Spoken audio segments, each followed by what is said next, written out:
subscribe the channel and press the bell icon for upcoming videos. Hello friends, welcome to my channel Pharmacology Concepts by Rajesh Chaudhary, and in this video I will discuss about the hematinics, the blood forming agents and their basic pharmacology. Basically I'm going to focus on the vitamin B12 pharmacology. तो आज की video में हम बात करेंगे vitamin B12 के basic physiology और pharmacology के बारे में, जो कि एक तरीके से हेमेटिनिक्स हैं. So if you want to watch my previous videos regarding the pharmacology, you can check the description box below or by using this link. So now let's discuss about the topic.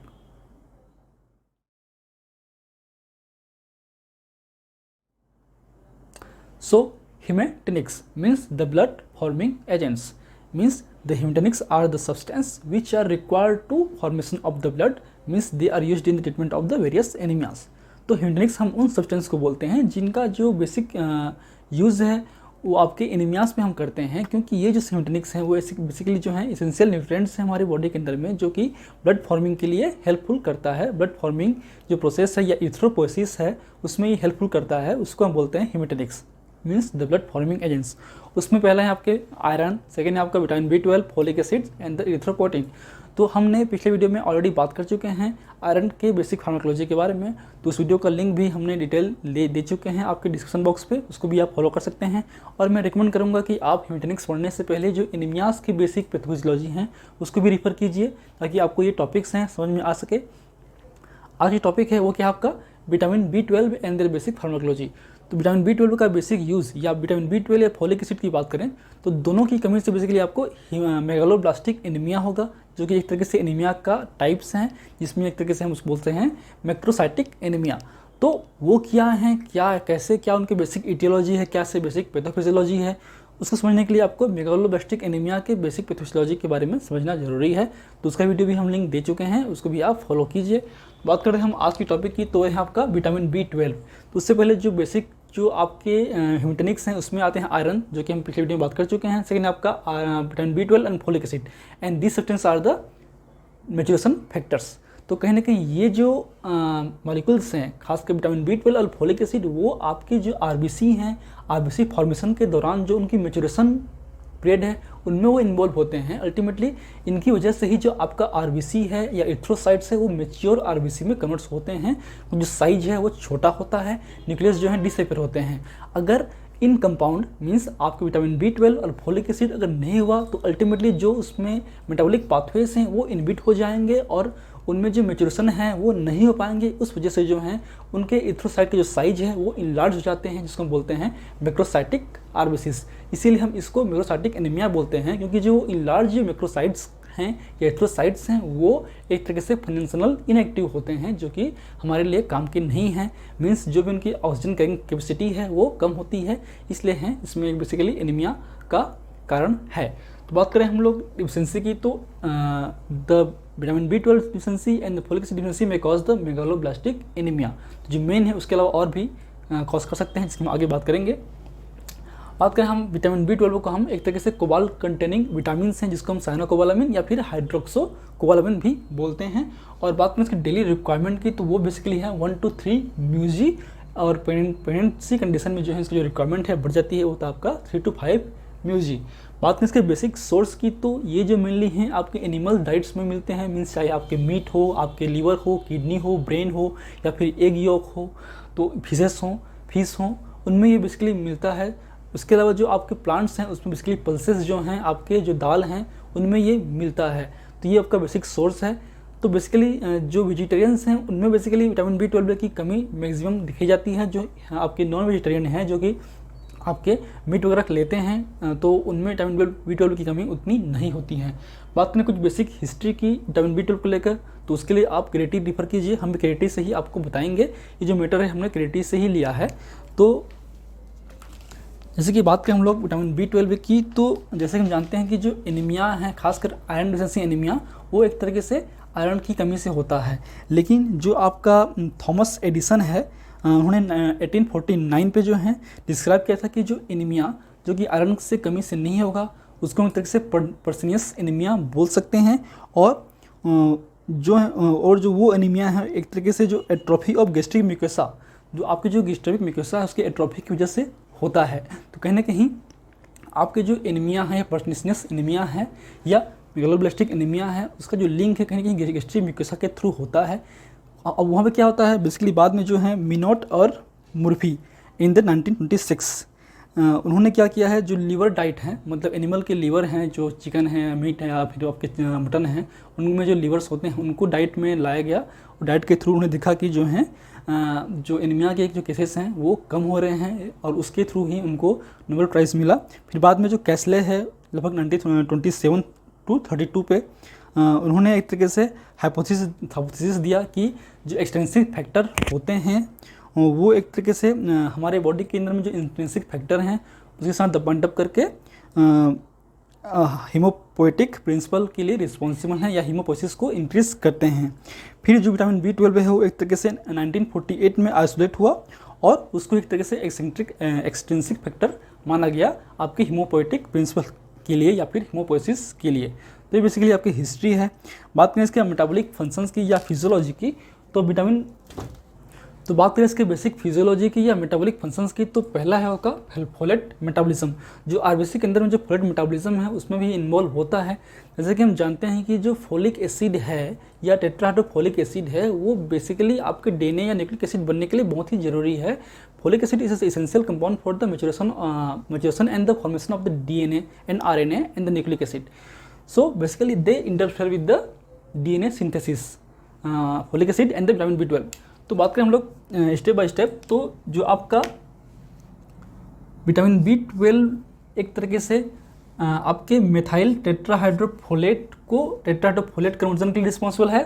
उसके अलावा आपके homocysteine से methionine के लिए responsible है।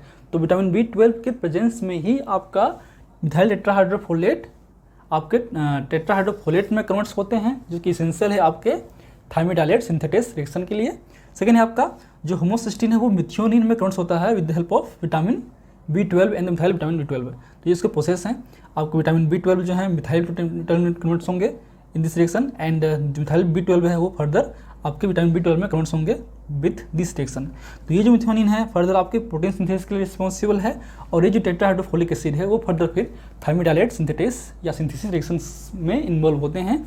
ये फिर जो है मिथाइलिन टेट्राहाइड्रोफोलेट में कन्वर्ट्स होते हैं और फिर फर्दर जो है ये हेल्पफुल होगा आपके थायमिडालेट सिंथेसिस में जो कि आपके डीऑक्सीयूरिडीन मोनोफॉस्फेट से आपके डीऑक्सी ट्राई मोनोफॉस्फेट में कन्वर्ट्स होंगे ये DUMP टू DTMP और इसके थ्रू जो है फर्दर आपके DNA और RNA बनेगा। तो अब फिर ये जो है आपके DHF में कन्वर्ट्स होंगे। फर्दर DHF जो है डाइहाइड्रोफोलेट रिडक्टेस के प्रेजेंस में टेट्राहाइड्रोफोलेट में कन्वर्ट्स हो जाते हैं। तो बेसिक पाथवे हैं आपके थायमिडालेट सिंथेटेस का या सिंथेसिस का। तो बेसिकली जब फोलिक एसिड है या विटामिन B12 है तो विटामिन B12 की कमी होने से ये कन्वर्जन नहीं होगा। ये कन्वर्जन नहीं होगा तो अल्टीमेटली आपके DNA RNA कम बनेंगे, ठीक है। या फिर यहाँ पे देखिए क्योंकि यहाँ पे रोल है आपके फोलिक एसिड का, अगर फोलिक एसिड नहीं हुआ, कमी हुई तो अल्टीमेटली थायमिडालेट सिंथेसिस रिएक्शन जो हैं वो इनहिबिट हो जाएंगे। उसके थ्रू भी जो है आपके DNA या RNA या न्यूक्लिक एसिड नहीं बनेगा। उसके अलावा एक और है यहाँ पे जो आपका एंटी कैंसर ड्रग है मिथोट्रिक्सेट, ठीक है, वो एक तरह से डाइहाइड्रोफोलेट रिडक्टेस एंजाइम इनहिबिटर हैं। तो उसकी वजह से जो भी हैं आपको एनीमिया हो सकता है। तो ये कुछ बेसिक पाथवेज हैं आपके मैच्योरेशन के। तो इसी वे पे जो हैं आपके विटामिन B12 और फोलिक एसिड रिक्वायर्ड है आपके DNA सिंथेसिस के लिए। अगर ये नहीं होंगे तो अल्टीमेटली ये नहीं बनेगा और आपके जो RBC या एरिथ्रोसाइट्स हैं वो प्रॉपरली मैच्योर नहीं होंगे और फंक्शनल नेगेटिव हो जाएंगे। इसके अलावा जो विटामिन B12 है वो बहुत सारे रिएक्शंस में भी इन्वॉल्व होते हैं। जैसे कि बात करें हम लोग malonic acid to succinic acid, तो आपके ये हैं डीऑक्सी एडेनोसाइल विटामिन B12, ओके। तो अगर ये रिएक्शंस नहीं होते हैं, विटामिन B12 नहीं होगा, मतलब ये नहीं होगा। ये नहीं होने से जो है आपके मेलोनिक एसिड जो है आपकी बॉडी के अंदर में एक्यूमुलेट होंगे और एक्यूमुलेट होने की वजह से जो है आपके जो न्यूरॉन्स हैं उनमें होंगे demyelination. So accumulation of the malonic acid further may lead to the demyelination on the neuron and may cause the neuronal damage। Same एक पाथवे हैं आपके methionine to the S adenosyl methionine. तो ये भी आपके डीऑक्सी एडेनोसाइल विटामिन B12 के presence में होते हैं। तो अगर और ये जो एस एडेनोसाइल मिथ्योनिन है वो फर्दर आपके फास्फोलिपिड्स और मालिन शीथ या मालिन की सिंथेसिस के लिए रिस्पॉन्सिबल है। अगर DAB12 नहीं होगा या विटामिन B12 पे नहीं होगा तो अल्टीमेटली ये जो हैं इनमें कन्वर्ट्स नहीं होंगे अल्टीमेटली जो हैं आपके सिंथेसिस हैं वो कम होंगे, आपके फास्फोलिपिड का और मालिन्स का, और इनके सिंथेसिस कम होने से जो है एक तरीके से न्यूरोलॉजिकल डैमेज होगा। तो इसलिए जो है मेगालोब्लास्टिक एनीमिया के अलावा जो है विटामिन B12 की डिफिशिएंसी से आपको न्यूरोलॉजिकल सिम्टम्स प्रोड्यूस होंगे, चाहे आपकी मसल्स वीकनेस हो, आपकी पुअर मेमोरी हो, या फिर डाइजेशन डिफिशिएंसी हो, या फिर ट्रिमर हो, बहुत सारी चीज़ें होंगी, हम आगे बात करेंगे। तो ये कुछ बेसिक आपके फंक्शंस हैं विटामिन B12 का, ऐसे enzymatic functions. And now come to the utilization. इसका डिटेल हमने ऑलरेडी बात कर चुके हैं मेटाबोलिक एनीमिया पे। तो बेसिक सिंपल ही है कि हम डाइट सोर्स से विटामिन B12 लेते हैं। विटामिन B12 जो है हमारे जो जीआई म्यूकोसा है उसके अंदर में होते हैं इंट्रिंसिक फैक्टर। इंट्रिंसिक फैक्टर तरीके से कैरियर प्रोटीन है आपके विटामिन B12 के लिए, जो कि आपके स्टमक के पेटल सेल से रिलीज होते हैं। ठीक है, ये कॉम्प्लेक्स बना के आपके एब्जॉर्ब होगा और ट्रांसकोबालामिन TC2 ट्रांसकोबालामिन के थ्रू ये आपके ट्रांसपोर्ट होगा आपके ब्लड में। ब्लड से फिर जो बोन मेरो और लिवर सेल हैं वो अपटेक करेंगे, और वहाँ पे फिर बोन मेरो में आपका विटामिन B12 है वो यूज़ होगा आपके RBC के मैच्योरेशन पे। जो म्यूजियम स्टोरेज हैं आपके लिवर पे होते हैं विटामिन B12 का। ठीक है, तो ये कुछ आपके रिलेशन है। उसके अलावा जो है आपके जो विटामिन B12 है वो स्किट आउट हो जाते हैं आपके बाइल के थ्रू 3 to 7 mg पर डे, लेकिन कुछ उसमें से खासकर 0.5 to 1 mg जो ड्रग हैं या विटामिन B12 हैं वो एंट्रोहेपेटिक सर्कुलेशन के थ्रू रीएब्जॉर्ब हो जाते हैं और रीयूटिलाइज हो जाते हैं। अगर हम हाई डोज पे दें तब वो आपकी यूरिन से स्किट आउट होगा, नहीं तो वो केवल बाइल से ही स्किट आउट होते हैं। So they are the basic things about the vitamin B12। Now come to the preparations.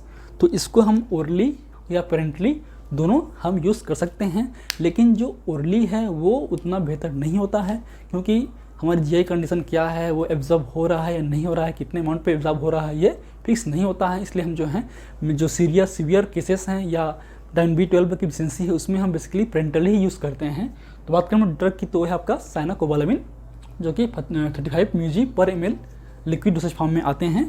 उसके अलावा है आपका हाइड्रोक्सोकोबालामिन, जो कि आपके इंजेक्शन फॉर्म में आते हैं, जो कि डोज है उसका 500 mg to 100,000 mg। ठीक है, उसके अलावा बात करें प्रोफाइलेक्टिक डोज की, तो इसको हम प्रोफाइलेक्टिक डोज के रूप में यूज़ कर सकते हैं, मीन्स बिफोर द डिसीज़ या डिसीज़ को प्रिवेंशन के लिए। तो वो डोज है आपका 3 to 10 mg पर डे ओरली। ओके, या फिर बात करें थेरेपेटिक डोज की, अगर आपको डिसीज़ हो गया है तो उस कंडीशन में फिर हम थेरेपेटिक डोज यूज़ करते हैं। वो डोज है आपका खासकर जो हम यूज़ करेंगे हाइड्रोक्सोकोबालामिन की, तो वो डोज है आपका 1 mg इंजेक्शन डेली और alternate days for the 2 weeks और टिल द न्यूरोलॉजिकल सिम्टम्स। मतलब इसको हम 1 mg इंजेक्शन करेंगे, डेली करेंगे, या फिर अल्टरनेट डेज पे करेंगे, 2 week तक करेंगे, या फिर जब तक कि आपके जो न्यूरोलॉजिकल सिम्टम्स हैं वो ओवरकम ना हो जाएं। और सिम्टम्स क्या होंगे? वो होंगे आपके degeneration of the spinal cord, peripheral neuritis, paraesthesia, depressed stress reflex, muscular weakness, आपके poor memory, mood changes and hallucination. Okay, फिर आपका एक डोज है, एक ड्रग है आपका मिथाइल B12, इसको हम 0.5 to 1.5 mg पर डे यूज़ कर सकते हैं to improve the neurological functions, जो कि ये हैं। अब बात करते हैं हम लोग इसकी बेसिक इटियोलॉजी की कि ये डिफिशिएंसी होता क्यों है। अगर आपको जीआई म्यूकोसा में ख़राब हो चुका है, आपकी बॉडी के अंदर में IF नहीं है, मीन्स इंट्रिंसिक फैक्टर नहीं है, तो ये कहीं जाहिर सी बात है कि वो विटामिन B12 जो है एब्जॉर्ब नहीं हो पाएगा। उसके अलावा बहुत सारे और चीज़ें हैं जो कि KT में दिया हुआ है। उसके अलावा आपका जो गैस्ट्रिक म्यूकोसल डैमेज है, क्रोनिक गैस्ट्राइटिस है, आपके मेल एब्जॉर्प्शन है, इन्फ्लामेटरी बाउल डिसीज़ है, आपके डाइटरी इंटेक लो है, या फिर आपके इनक्रीज डिमांड हो गया है प्रेगनेंसी कंडीशन में या इन्फेंसी कंडीशन में जो डिमांड बढ़ जाता है, अगर आप लो अमाउंट पे ले रहे हैं तो भी इस कंडीशन में डिफिशिएंसी होगी। और डिफिशिएंसी होगी तो बेसिकली आपको 3 चीज़ें होंगी। एक होगा मेगालोब्लास्टिक एनीमिया, सेकेंड होगा न्यूरोलॉजिकल डिसऑर्डर्स जो कि हम बात कर चुके हैं, एक होगा आपका glossitis like GI disturbance, damage to the epithelial structure. तो ये 3 चीज़ें होंगी। बात करें हम इसके बेसिक यूज़ की, तो यूज़ तो ऑलरेडी पता ही है कि 3 कंडीशन में ही, बेसिक 2 कंडीशन यूज़ करते हैं। पहला आपका मेगालोब्लास्टिक एनीमिया में खासकर जो भी और कंपाउंड्स हैं, चाहे आयरन हो या फिर बात करें हम लोग फोलिक एसिड की, साथ में ही देते हैं। हम विटामिन B12 और फोलिक एसिड साथ में देते हैं, खासकर मेगालोब्लास्टिक एनीमिया के केस में। अगर केवल न्यूरोलॉजिकल सिम्टम्स हो तो उस केस में हम सिंगली दे सकते हैं। जैसे कि न्यूरोलॉजिकल डिसऑर्डर्स में न्यूरोपैथीज हैं, साइकेट्रिक डिसऑर्डर्स हैं। उसके अलावा जो है हम मेगा डोज 5 ग्राम तक यूज़ करते हैं to reduce the cyanide poisoning due to the chronic smoking या सीवर स्मोकिंग। तो बेसिक यूज़ हैं। जो ADR हैं उतने ADR नहीं होते हैं, लेकिन कुछ कंटामिनेशन के कारण जो हैं जो ADR हैं वो एलर्जी या फिर आपके एनाफाइलेटिक रिएक्शंस हो सकते हैं। So they are the basic pharmacology और physiology of the vitamin B12। If you want to know this lecture, please take a screenshot, and if you like my videos, please press the like button, share with your friend, and any feedback please comment on the comment section. That motivates me for the upcoming videos. In last, thank you, keep watching.